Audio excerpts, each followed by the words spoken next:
So what's your life age and stage? This is a good sort of rule of thumb to consider when you're thinking about which investment option is the right one for you. So if you are an accumulator, so you're not really going to be drawing on your funds because you can't, your superannuation money, because you can't access the money. You're generally 18 to 45 years of age. You're focused really on paying down your mortgage. You're looking at long-term growth in your super fund because you're not going to be able to touch it for a long time. And you want minimal impact on your cash flow. So you might have in your insurances within you might be focused on insurances within your superannuation. If that's your stage of life, the likely investment requirement is that you're probably in the ethical high growth or ethical growth. This one's now called My Ethical Super. 100% in growth assets, so property and shares, and this one's about 70% in high growth assets and 30% in more conservative assets. That's if you're an accumulator. Now, if you're a transitioning to retirement, and we sort of put broad figures on that, sort of 45 to 65 years of age and beyond, you might be at the point where your kids are off your hands, your income's potentially at a higher level, your expenses might be falling because the kids are becoming more financially independent. You might have paid your mortgage and you're focusing on retirement or 7-year retirement. Now, at this stage, you're potentially not the wisest. You might have some money in this depending on how comfortable you are with it, but you might drop back a notch to 70% in those risky type assets, or you might even drop back to ethical balanced, which is 50% in risky assets and 50% in more conservative type assets. So you can see as you get older, there's a general tendency of being more conservative, making sure that you're not going to lose money as you need to draw on it.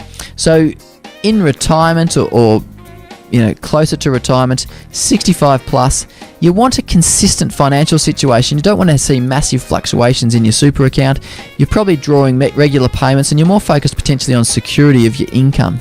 At that point in time, you probably range from ethical balance, so the 50% option up here, to potentially ethical stable or ethical cash.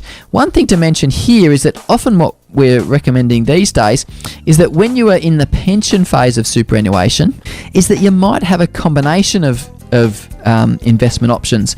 So you might have, say, $500,000 in your superannuation account. And I'll see if I can draw this on here. So say this is your super account and there's $500,000 in the account. What we often do is that when you're 65 years of age, you've got to draw a minimum of 5% of the balance. Now, 5% of $500,000 is $25,000. So you know that you've got to draw a minimum amount of $25,000 out of this account. So what we often do is say have between 2 to 5 years of pension payments, 2 to 5 years of pension payments in the cash option, so ethical cash. This is within Christian Super. It's similar things in other funds. Ethical cash, because you know that you're going to be able to provide for. So you might have between, if it was 2 years pension payments, you might have $50,000 in the cash option, and you might have $450,000 in the balanced option or something like that, ethical balanced. And what you can do is that you're drawing your pension payments, these 5% that you need to draw each year, from the cash option. So if we go through a GFC, for example, you know that you've got 2 years worth of pension payments before you have to touch these investments. So you should be able to leave these just run and draw out your money from your cash option.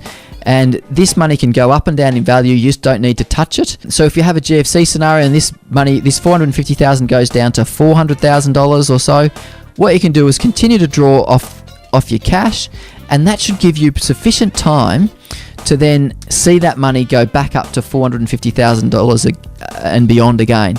So it just creates a little buffer, and when this money goes up, for example, like in the current scenario, this $450,000, if you had this set up, might have gone up to $500,000 in value. And at that point in time, you might actually move 50 grand of that over into the cash option. It creates the discipline of selling at high points and not selling at low points. So hopefully that even though my diagram is an absolute dog's breakfast, hopefully you appreciate that.